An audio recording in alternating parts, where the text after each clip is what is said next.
नमस्कार बंधुरा एसएस दास किचेने आमी सुमिता आज निये एसेछि नतून एकटा रेसिपि। आजके रेसिपि सिलभार काप माछेर झोल। सिलभार काप माछेर झोल बा झाल आमरा अनेक रकम भावेई करे थाकि, किन्तु आजके एकटु अन्य रकम भावेई बानालाम। निये निয়েছি पेঁয়াজ करी एकटु लम्बा करे केटे निয়েছি। निये निয়েছি आलू, बेगुन, सीम, मूलो एकटु लम्बा लम्बा करे सब आनाजगुलोके केटे निয়েছি। टमेटो निয়েছি दुटो, टमेटोगुलोकेও लम्बा करे केटे निয়েছি। एबार एखाने आमी 1 केजी सिलभार काप माछ निये भालो करे केटे धुए जल झरिए नुन हलुद माखिए निয়েছি। ओभेने कड़ा बसिए दिए देब तेल, दिए देव खूब सामान्य परिमाणे हलुद गुঁড়ো दिले माछेर तेलटा बेशी छिटकाय ना। এই টিপসটা নতুন রাঁধুনিদের জন্য। একটু হলুদ বা লবণ দিয়ে দিলে তেলটা বেশি ছিটকাবে না। রান্নার সময় অবশ্যই একটু তেল বা লবণ বা হলুদ দিয়ে দেবেন। মাছগুলোকে লাল করে ভেজে তুলে নিলাম।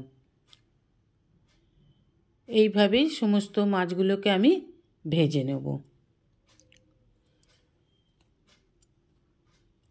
এইভাবে সমস্ত মাছগুলোকে ভেজে নিতে হবে একটু লাল লাল করে। এই তেলেই মাছ ভাজার তেলেই দিয়ে দেব ফোড়ন, তেজপাতা, শুকনো লঙ্কা, গোটা জিরে আর রসুন কুচি। মশলাটাকে 1 সেকেন্ডের জন্য ভেজে নিয়ে দিয়ে দেব কেটে রাখা পেঁয়াজকলিগুলোকে। পেঁয়াজকলিটা অবশ্যই ভালোভাবে ভেজে নিতে হবে, না হলে পেঁয়াজকলির কাঁচা গন্ধটা ছাড়বে। তাই পেঁয়াজকলিটাকে ভালোভাবে একটু নেড়ে ভেজে নেব। দেখুন এইভাবে একটু পেঁয়াজকলিটাকে ভালোভাবে ভেজে নিতে হবে। এবার দিয়ে দেব কেটে রাখা আলুগুলোকে। আলুটাকেও পেঁয়াজকলির সাথে একটু ভাজা ভাজা করে নিতে হবে। একটু না ভেজে নিলে কাঁচা গন্ধ ছাড়বে। দিয়ে দেব মূলো, সিম আর বেগুন।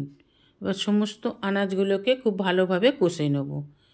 এই আনাজগুলোকে ভালোভাবে কষে না নিলে একটা কাঁচা কাঁচা গন্ধ ছাড়ে। এই জন্য সবসময়তেই আনাজগুলোকে খুব ভালোভাবে কষে নিতে হবে। দিয়ে দিলাম পরিমাণ মতন লবণ। লবণ দিলে সবজিগুলো থেকে জল রিলিজ হয়ে সবজিগুলো সিদ্ধ হয়ে যাবে।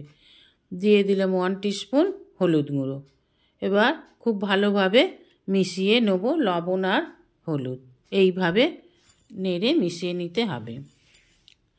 এবার দিয়ে দেব ঢাকা 3-4 মিনিটের জন্য। 3-4 মিনিট পর ঢাকা খুলে আবার একটু ভালোভাবে এগুলোকে মিশিয়ে নেব। এইভাবে একটু মিশিয়ে না নিলে, কষে না নিলে কাঁচা গন্ধ ছাড়বে, খেতে ভালো হবে না। এবার দিয়ে দেব টমেটোটাকে, দিয়ে দেব আদা বাটা। এইভাবে দিয়ে দেব 1 টিস্পুন জিরে গুঁড়ো আর দিয়ে দেব 1 টিস্পুন ধনে গুঁড়ো। ঘরোয়া মশলা দিয়েই ঝোলটা আমি বানাবো। দিয়ে দিলাম কাঁচা লঙ্কা, দিয়ে দিলাম 1 টিস্পুন গরম মশলা গুঁড়ো। এবার সমস্ত মশলাগুলোকে খুব ভালোভাবে আনাজের সাথে মিশিয়ে কষে নেব। এইভাবে কষে নিতে হবে। কষে নিতে নিতেই কিন্তু মোটামুটি আনাজগুলো সব সিদ্ধ হয়ে আসবে। দিয়ে দেব লাল লঙ্কার গুঁড়ো। একটু ঝাল ঝাল হলে খেতে ভালো লাগবে। যদিও আমি কাঁচা লঙ্কা দিয়েছি, তবু একটু লাল লঙ্কার গুঁড়ো দিয়ে দিলাম। ঝালটা আপনারা আপনাদের পরিমাণ মতনই দেবেন। এইভাবে দেখুন একদম কষা হয়ে এসেছে। এইভাবে কষে নেবেন। এবার দিয়ে দেব পরিমাণ মতন জল। যতটা গ্রেভি লাগবে ঠিক ততটা পরিমাণেই জল দিয়ে দিতে হবে। জল দিয়ে আরেকটু জল দিয়ে দিলাম। এবার দিয়ে দেব ঢাকা। 5 মিনিট ফুটে গেলেই আনাজগুলো সব সিদ্ধ হয়ে যাবে। দেখুন ফুটে গেছে। একটু নেড়ে দিয়ে দেব ভেজে রাখা সিলভার কাপ মাছগুলোকে। সাজিয়ে দিন মাছগুলোকে সুন্দরভাবে, এইভাবে সাজিয়ে দিন। এবার একটু হালকা হাতে মাছগুলোকে চেপে চেপে ঝোলের মধ্যে দিয়ে দিতে হবে।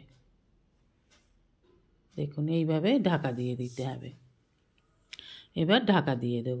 উপর থেকে ধনেপাতা ছড়িয়ে দিন। এবার দিয়ে দিন ঢাকা। এবার 2-3 মিনিট ফুটিয়ে নিতে হবে ঢাকা দিয়ে। 2-3 মিনিট পর নামিয়ে নিলেই তৈরি সিলভার কাপ মাছের ঝোল। এইভাবে একবার বানিয়ে করে খেয়ে দেখার অনুরোধ রইল। রেসিপিটা ভালো লাগলে অবশ্যই একটা লাইক, কমেন্ট, সাবস্ক্রাইব করার অনুরোধ রইল। পাশে থাকা বেল আইকনটিতে ক্লিক করে দেবেন নিউ ভিডিওর আপডেট যাতে সবার আগে আপনার কাছেই পৌঁছে যায়। নমস্কার, আজ এই পর্যন্তই। আবার দেখা হবে নতুন একটা রেসিপির সাথে নতুন একটা দিনে। ভালো থাকবেন, সুস্থ থাকবেন, সঙ্গে থাকবেন। নমস্কার।